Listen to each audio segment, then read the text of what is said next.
Okay, I just want to switch quickly to a strategy. This is just one strategy for U.S. nuclear.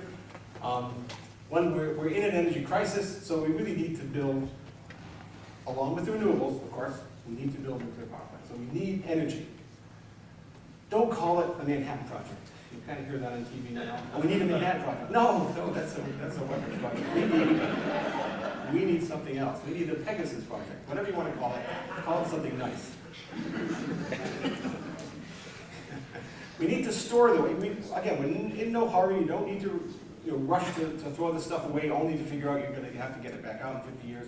Just hold on to it. No big deal. There's not much of it. And like wine, cheese, spent fuel gets better with age. And you want to keep transportation to a minimum. That's about the only risk, even though it's a very small risk. Just don't be driving it around, throw it here, dig it up, put it here. Just keep it in one place. I have a place in mind, but it doesn't really matter. You can keep it anywhere. But you can dispose of the non-spent fuel portion of high-level waste. That's fine. That can just go right now, just like we put the remote-handled high-activity waste in the WIP right now. Just put it into WIP or next to WIP. WIP's mission will be over soon. And then while you're doing this, develop Generation 4, fast reactors, whatever. Get your act together in the next 50 years. No rush to do this, but by the time the next century comes around, you want to actually know what you're doing. It doesn't really make a lot of sense to recycle spent fuel if you don't know the fuel structure for your next generation reactors. Anyway, so that's okay. We got plenty of time. Okay. Now the rest of the world, of course, is going nuclear without us. With or without us, they're going to go nuclear. It doesn't really care what we think anymore about this. I mean, Egypt just ordered 3 reactors from Russia. They should have ordered from us, but we don't make them anymore. So, Areva, someone else, but we should be leading this, okay? But we're not leading this, but we need to. Now, especially in this region, again, they're going nuclear for a variety of reasons, of course. But Jordan just found 70,000 tons of uranium. We haven't done a very good job of assaying uranium in the world. We have a lot more than we think we do. So they're going to start mining next year, and they're going to probably start enriching in the next few years under the auspices of IAEA, not as a rogue. But this is an economic boom to them. It's a major economic boom. So, if you're going to go global nuclear, you need to complete the fuel cycle. There's no way around it. You're going to have to deal with this. So the whole cycle from mining to enriching to fabrication to burning, and then recycle the burning, get the fast reactors up, and then eventually dispose of something. Now, however, controlling the nuclear fuel cycle is essential for non-proliferation. I mean, you're going to have to deal with this issue.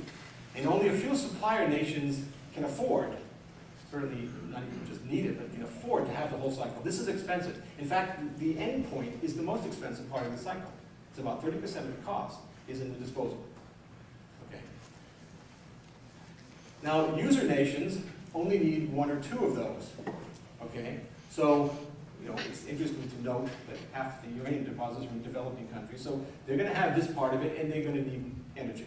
It's either coal-fired power plants or nuclear. Now we can actually leap into the lead here at the endpoint by capturing the endpoint for the small user nations. Now this sounds a little weird when you start talking about people, about taking other people's waste. Okay, but we're only talking about the small user nations. Nations having less than 5 reactors. They don't have the need or the capability of developing a repository program for 5 reactors. That just does not make any sense. But they have waste. They will have waste. So if you want to control that material, you don't want them selling it to Pakistan or someone who can recycle. You want to control that, we'll take it. Okay? And we'll actually make a lot of money. Okay? Because you can charge about $2 billion per reactor for 50 years of waste handling. And they'll love that because they will save them an awful lot of money. And we will actually fund our own program. So the advantages of a single global small user, we're not taking France's, we're not taking Russia's, we're just talking about the small user nations. It's ethical. I mean, the Salatto salt is the best formation in the world, so it's kind of unethical to think that you're going to have 40 crappy places that you're going to be putting nuclear waste just because we don't feel like taking a small amount of waste. Ethically, it's the best place to put it. It's also a small amount of waste. I mean, that really is not much waste. Japan and Israel already have demonstrated that you can ship oceanic spent across the ocean, spend nuclear fuel. WIP has already showed that you can transport it around the country with no issues. We know how to transport this stuff. It's not an issue.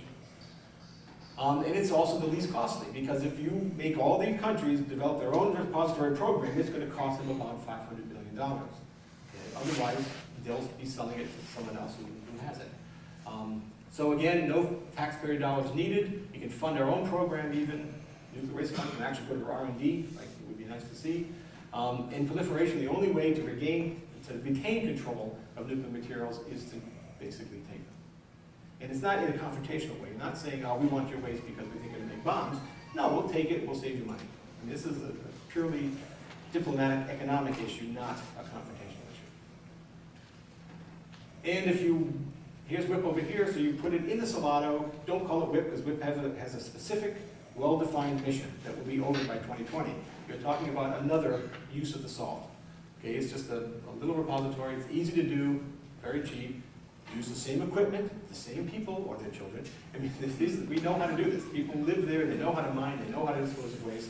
We don't have to get a new workforce, we don't have to get new technology. No breakthroughs needed. And just put a canister there, or you don't even need to vitrify the waste. You can actually just grout it. As long as you can fulfill Department of Transportation requirements and get it to WIP, you don't need to even vitrify. So it's very, very cheap. It's about 1/10 the cost of any other international nuclear waste repository program. And again, the properties of salt, the Salado salt, are great. Low hydraulic conductivity, low diffusion coefficient, low porosity, low water content, and the thermal conductivity is great. You don't have to worry about the thermal conductivity of the salt. It's really very, very nice, very high. So just, Sandy has already done this modeling. It's a piece of cake. So you put your usual 8 kilowatt canisters and 40-foot centers, and you're fine. Surface temperature doesn't even exceed 200 degrees C. So it's pretty easy. Don't have to worry about engineering barriers. Canister doesn't have to survive more than just getting it there. No temperature effects. Don't even have to care about fluid inclusion migration, because all the fluid inclusions can migrate right to the waste, and that has no effect. Okay, so all the problems that you think of in high-level waste disposal kind of go away when you talk about the Salado. Therefore, between Yucca Mountain WIP and a single global small user repository, nuclear waste disposal shouldn't be the hurdle that prevents nuclear from achieving its third of its energy production by 2040. Thank you.